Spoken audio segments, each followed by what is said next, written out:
Hi, I'm Rigger. This is your right, and today we're talking timelines and technology. Before that though, be sure to like the video if you like it, share anything others would like it, let me know your thoughts in the comments down below, and subscribe if you want to see more. Now, immediately, I have to say sorry for making myself a liar.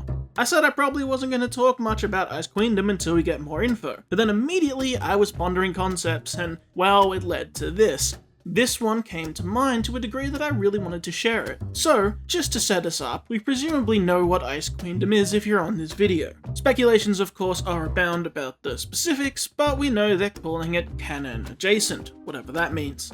They're saying it's not an AU, but then it also seems like an altered timeline where this could technically happen if things went differently, which sounds just like an AU. Or at least what we consider an AU around here on this channel. We've looked into it maybe once or twice. So, however we get there, if it's all a dream, a vision, magic, some semblance, just an altered timeline, whatever it is, it's all fine. Really, same difference because we all arrive to the same place. What causes it doesn't matter. But what I have found interesting is that the first 2 episodes will recap the important plot points from volumes 1 and 2, and then we go on from there. Or perhaps it actually means that it's only volume 1 and is recapping events from volume 1 to volume 2, but either way.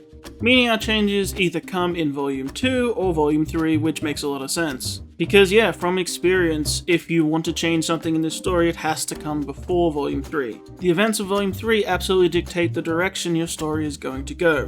So if you want to divert, you either need to do it during volume 3 or before there and dodge it entirely. Turning to the trailer, that also seems about right. Except for Mirror Mirror Weiss at the end. Haha, this really does remind me about those videos. Check those out, by the way. But aside from that, it's all things we've already seen, which is good.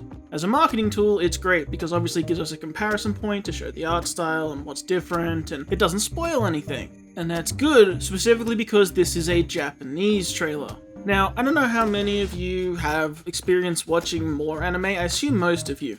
But Japanese anime trailers do not care about spoiling things. Like, at all. Like, at all.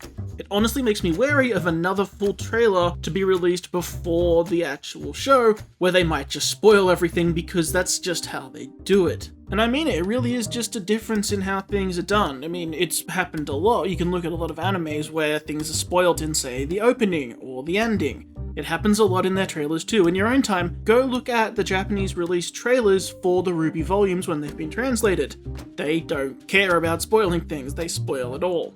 And that's in the RWBY franchise, let alone the other franchises, but yeah, it's just a different way of doing things. It's where the priorities are, I suppose. But anyway, whatever the case, at least this trailer has avoided spoiling things so far. And of course, the focus is on the mains, especially the main 4 girls. Of course, we need an introduction to them. If you're going to tease us with stuff, that's obviously the best place to start. Alongside that, we also have designs for the Juniper team as well. So that's your basic layout, and that's about what it should be.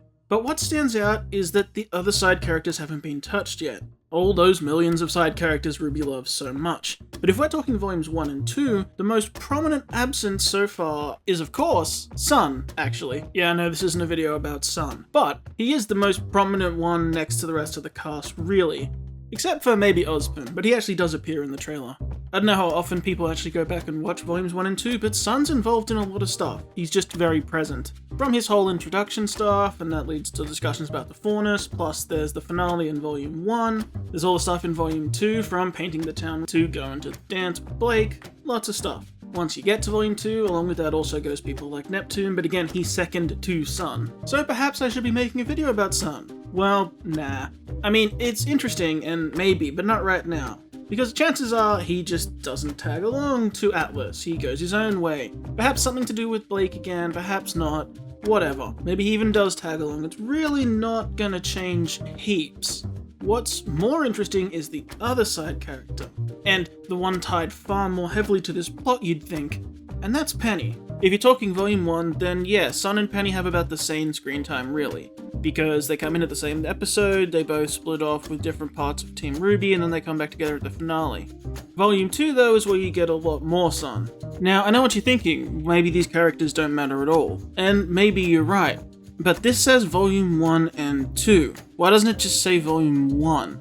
What's the point of putting the dash to 2? Of course it would be volume 1 to 2 if it's just volume 1 that's covered. It's a confusing way to put this. You could make an argument that perhaps you cut Penny and Sun out of this whole thing completely, but Volume 1 actually relies heavily on both of them. They both don't come in until the second last episode, but the entire finale hinges on both of their actions. The entire discussion about Faunus, which definitely seems like it will be relevant, comes about because of Sun, and without Penny there's a good chance they simply wouldn't have survived the fight. You need them both.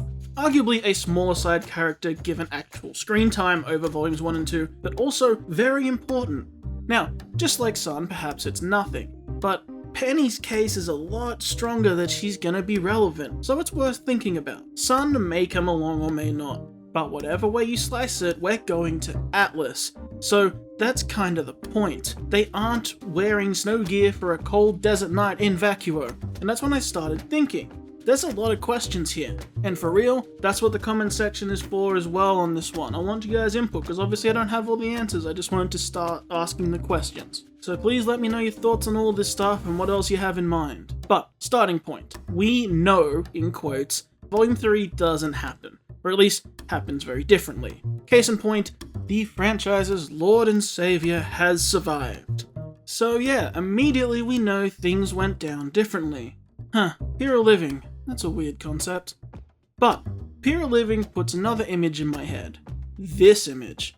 Pyrrha turning Penny into chump change. So if this doesn't happen, then there's a chance this doesn't either, or actually a pretty good chance. But that raises lots of other questions.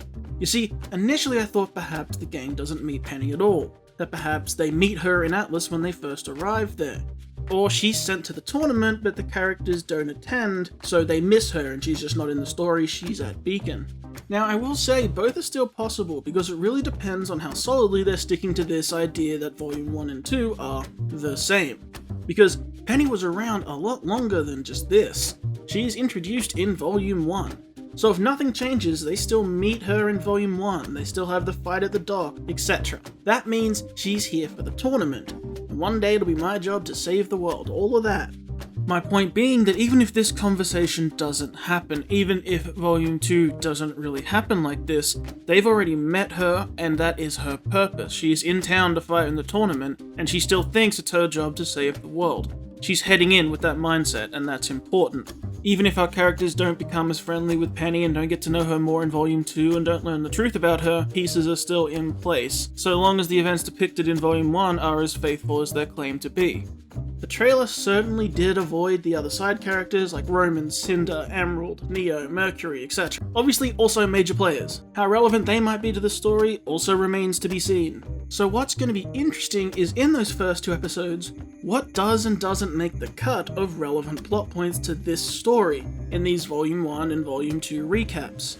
Because the language is important. Relevant plot points. They can cut this stuff.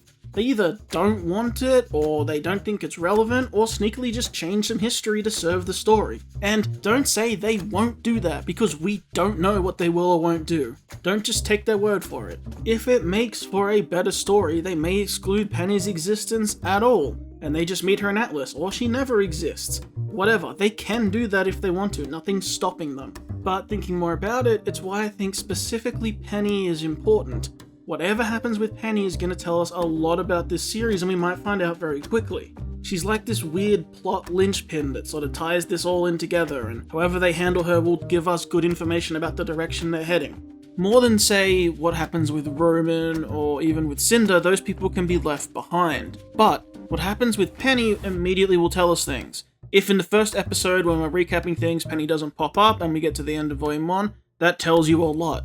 Because either they've excluded her and she might be gone completely, or we're going to meet her in Atlas. Why? Well, we're heading to Atlas and she's a key Atlas player. So if they've changed anything to do with her, you immediately know that this series is going a very different direction, which we know anyway, but it's going to give you hints about how it's going to go. Perhaps they've excluded her because they don't want to include people like Pietro, so we might never meet him, which would make sense. Perhaps we don't have a cause to meet him. Perhaps he doesn't exist in this story either. But immediately whatever happens with Penny will tell you what's happening with the series. Maybe not exactly, but it will give you an idea of the directions they're headed and what might be changing right from the get-go. When your whole story is about Atlas, and one of the characters is literally the greatest creation to ever come out of Atlas, and your characters are meant to meet them, if they don't, or if things are different, that's telling you that things are really changing.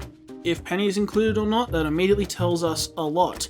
We already know there's gonna be a lot different. Like, presumably this all doesn't happen, of course. And that means the guilt over this doesn't happen. Jean's support of her in that moment doesn't happen. The intended sacrificial moment doesn't happen. These don't happen.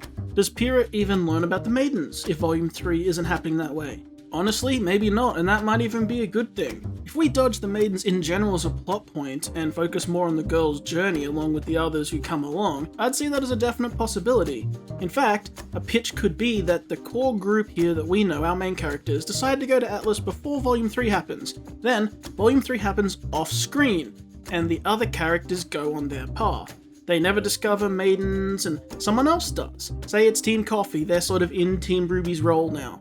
They go on the adventure, and Team RWBY is up in Atlas. So Team Coffee go on the maiden hunt, and they go to Mistral, etc.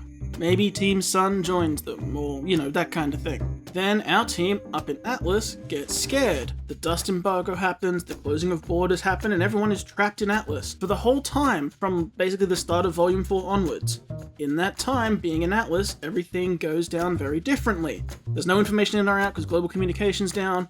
Weiss perhaps takes her place at the head of the SDC or steals it out from under her father, and she goes down a dark path, and yeah, we still get here.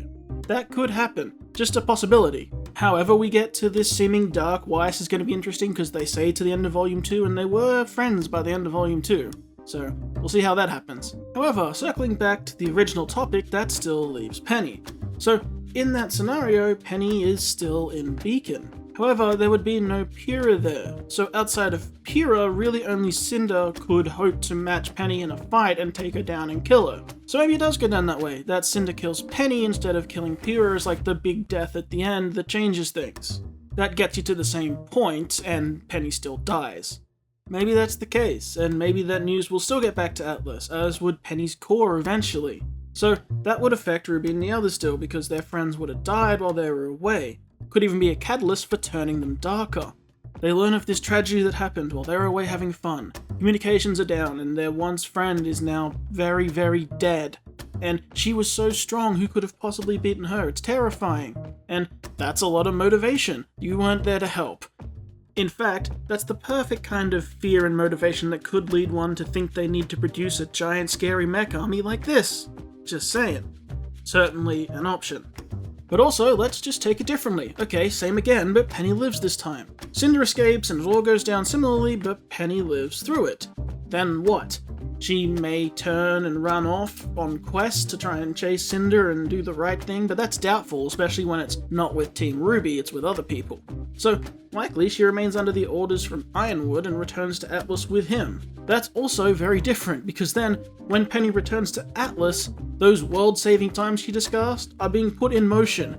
Suddenly, she's needed. She can't hang out with RWBY and be friends, things have just changed and she's just been through the start of what's basically a war.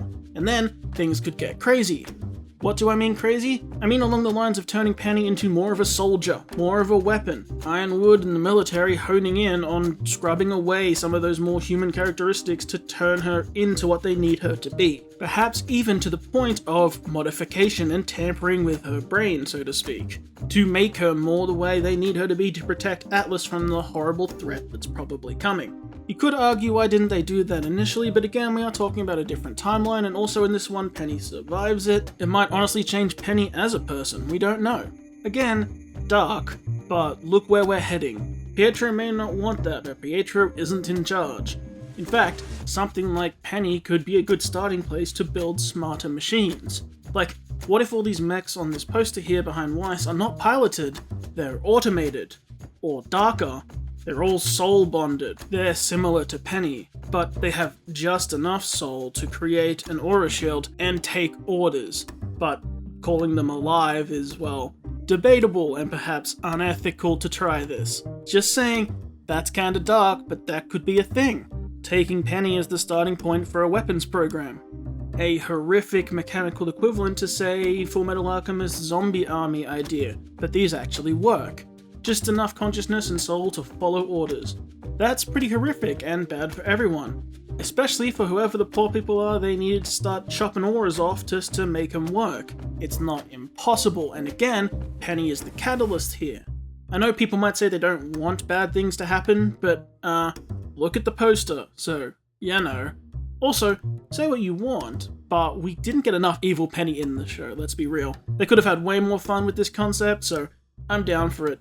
Especially if it's not bad guys hack, but it's actually like good guys make a monster. We transition from Pinocchio to Frankenstein. They didn't realize the monster they'd made, that kind of deal. Now that could be pretty sweet. Plus, as if this poster suggests, Weiss ends up like some sort of evil dictatory person. It'd actually be pretty awesome if Penny was like her right hand.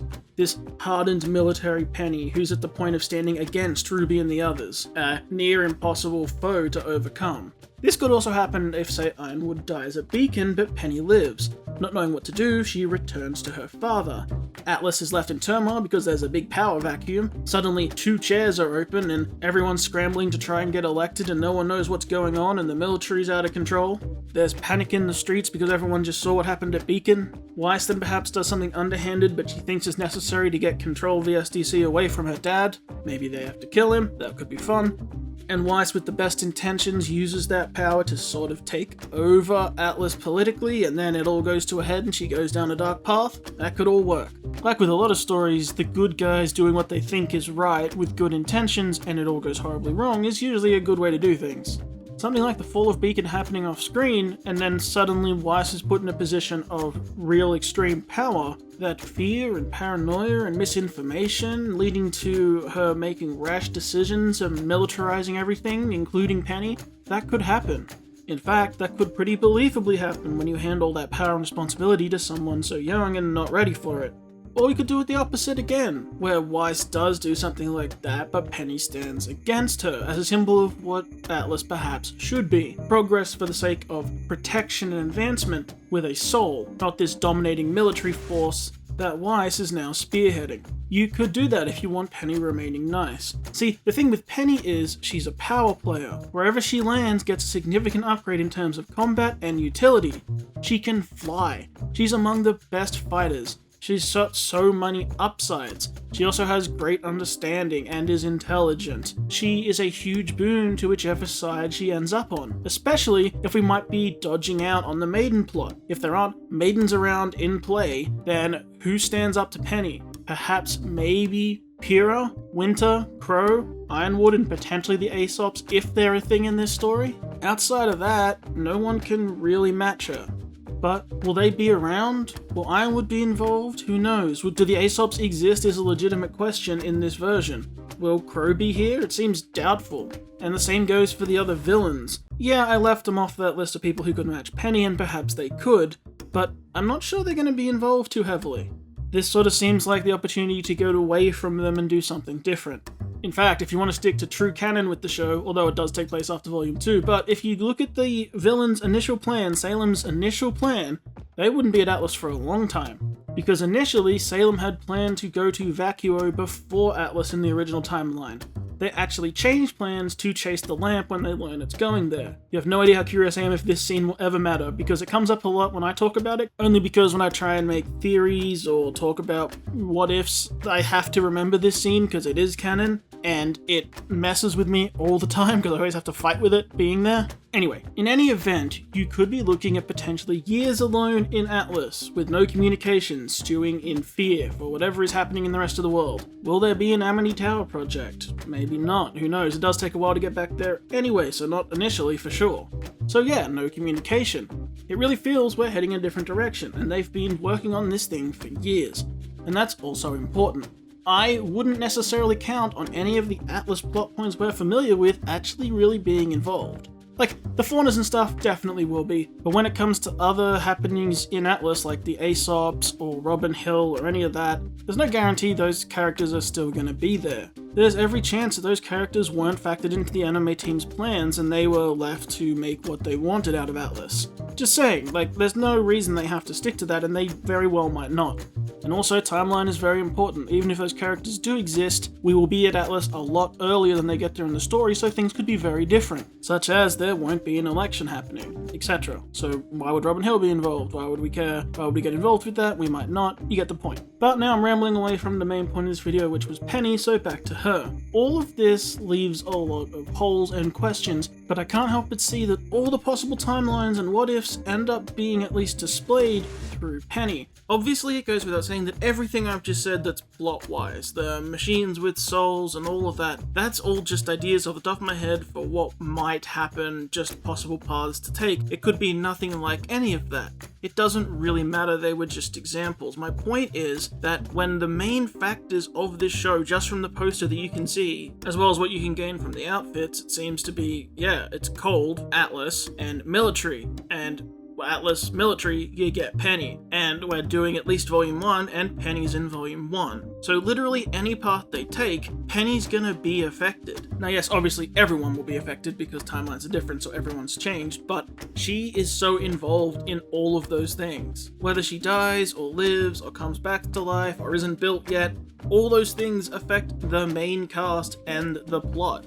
She's like an accidental key character, that no matter which path they take, something's gonna happen there because she's just involved in every facet of things we can see. And that's without including how incredibly strong she is and how good of a fighter she is. So if she is in the story, wherever she aligns and whatever's happening will be very important. That's what struck me about all this. It's just weird how every path leads to Penny, including the paths where Penny doesn't exist, because it also changes so much else. Her death or not death affects everyone. Pyrrha's death haunts us as viewers, and her close friends of course, but Penny's death was step one in spreading a message of fear to the entire world. So whatever happens with that changes the world and how all of this goes. Plus, she is essentially a prototype weapon for a nation under the command of Ironwood, who is both the head of the academy and the military. So whatever happens to her has big impacts on the story and an entire nation. Especially if what happens to her isn't the result of accidents at the hands of a student, because she's not there, that student isn't taking part or seems to be doing something different. Then if she is killed at, say, the hands of a villain, that changes things. Even if Penny escapes, it might push Ironwood to see the need for improvement in that weapon. There's just a lot of implications whichever way it goes. Oh, and I'm including, by the way, what if they actually fool Penny into killing someone the other way around and then they pin it on Atlas? Atlas made her kill the robot girl. You flip the whole Penny and Pyrrha situation because Emerald illusions do work on Penny. She can just see other things around them, such as being able to see where the actual heat signature was coming from. But just think of the implications of that. Imagine they do trick Penny in the moment and someone dies. She kills someone. Not only is that more gory than the robot being killed on TV, because probably lots of blood, but then you also pin it on Atlas. Why did you make this robot girl who killed someone? And then you could take down Atlas politically. In an attempt to save face and make good with the public, the rest of Atlas pushes Ironwood out. He's stripped of his titles. You say his experiments were inhumane and criminal, you kick out Pietro and anyone associated with that program, and you completely ban and criminalize all research along similar lines to prevent the same thing happening again. This allows the perfect window for someone, say at the SDC, to step up and redouble their efforts at making new defense systems and even more military projects, such as these gigantic mechs back here, and would allow whoever was in control of such research massive amounts of power and control. As far as a roadmap to get to here, there's no way it's impossible. If so, who does Penny kill? Who gets to the finals? I don't know. Everything would be different because Team RWBY wasn't there, so the teams they knock out might not get knocked out. Who knows? Maybe they kill someone from Team Coffee because they actually get through because Emerald and Merc fight someone different. Who knows? It could go a lot of ways. But food for thought, who do you want Penny to kill if that's the case? Also, while we're here just for fun, what do you think of my military Penny? Trying to ride the line of looking more military and formal, but not totally just a soldier. Like a cadet or something. Though leaving hints like her still wearing a skirt to show that there is a person under there with a personality, not just a pure killing machine yet. She still has the soul of a little girl at heart, really. I really like the blazer look with the shirt and tie, seeing her hat as symbolic too, because it has a bow on it but it's pinned under the symbol of Atlas. She's still her, but Atlas is dominating on top of who she is. See? It's all thematic.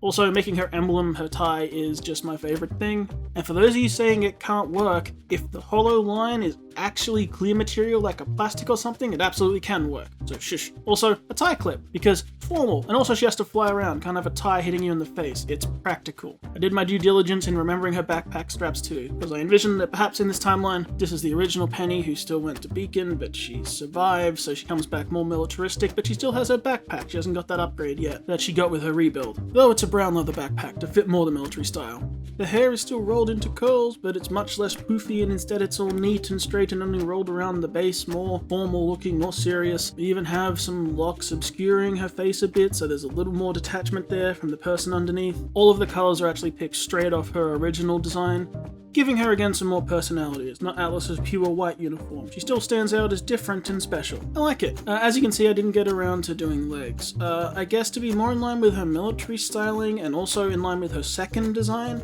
I'm thinking she'd have like thigh-high / over-the-knee style brown leather big combat boots made for durability and stomping people out. Anyway, just a thought experiment. As you can see, this whole video is just a bunch of questions to which we'll have to wait for the answers. I don't claim to have any more knowledge than anyone else here. It's not really a prediction or anything, it's just I couldn't stop thinking that no matter what changes, we're going to Atlas and Volume 3 is different. So whichever way you slice it, all of it affects Penny, and Penny will reflect all of the changes. And anything that affects Penny also affects everyone else who knows Penny. So since she's introduced in Volume 1, and most of the cast therefore know her, or at least our main cast, and if she's excluded, that changes everything because then they don't know Penny, but then they don't know a lot of things, and it changes who they are as characters. So everything changes depending on what happens with her specifically. She's weirdly more integrated than perhaps you realize she is.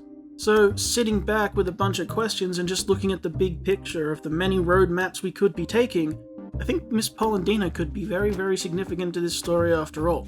Also, I really need to hear the VAs do a stern, sharp, military Penny. Please make her Evil Weiss's right hand, I really want that to be a thing. Also, showing how important her friendship is with RWBY, see? Because if it doesn't happen or happens differently, it changes everything. Because if it would happen differently and she was alongside Weiss instead, it'd end up like this. That's really cool.